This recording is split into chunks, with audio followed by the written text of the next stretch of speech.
हाथ में जो किताब है उसका नाम है विदेश में हिंदी पत्रकारिता। इसके लेखक हैं श्री जवाहर कर्नावत और इसे प्रकाशित किया है नेशनल बुक ट्रस्ट इंडिया ने। इस किताब को मैंने पूरा पढ़ा है।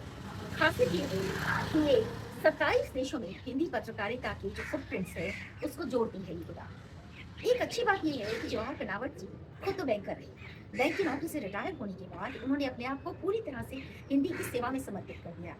बैंक में जब थे तब भी उनका मन हिंदी की सेवा में था। रिटायरमेंट के बाद मुझे लगता है कि अपना पूरा समय उन्होंने इस काम को दिया।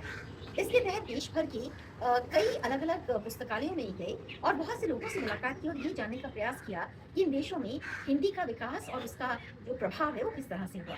जैसे कि मैं आपको कुछ उदाहरण देती हूँ। शुरू में इन्होंने गिरमिटिया देशों में हिंदी पत्रकारिता की बात की। मॉरिशस, दक्षिण Africa, Fiji, Suriname, Guyana, Trinidad और टोबैगो। इसके बाद इन्होंने ये भी देखा है कि अमेरिका जैसे देश में हिंदी पत्रकारिता का की जो पंख है वो कैसे फैले।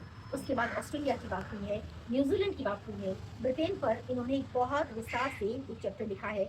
फिर नीदरलैंड्स, रूस और उसके अलावा नॉर्वे, हंगरी, बुल्गारिया, चीन, तिब्बत, ऐसे बहुत से देशों में हिंदी को लेकर कैसे गंभीरता का माहौल बना। और एक अच्छी बात ये है कि इन्होंने जो डॉक्यूमेंट्री एविडेंस मिला उसको भी इस किताब में शामिल किया।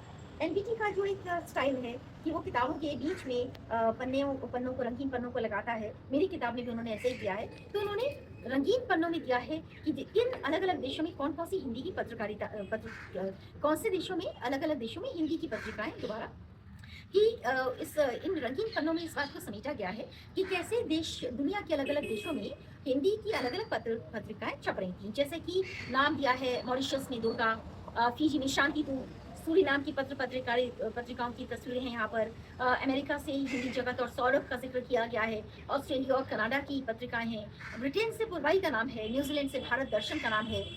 रूस से नई दिशा, नीदरलैंड से हिंदी प्रचार पत्रिका, चीन से चीन ही नाम है उसका और चीन भारत संवाद, नॉर्वे से प्रयास और नेपाल से हिमालय।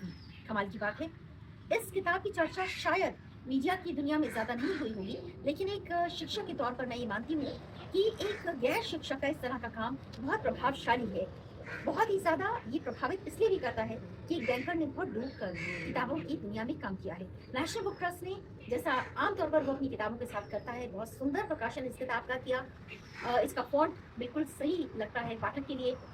इसका कवर बहुत ही सुविचारित है और ये किताब मुझे लगता है वाकई में पढ़ने योग्य है।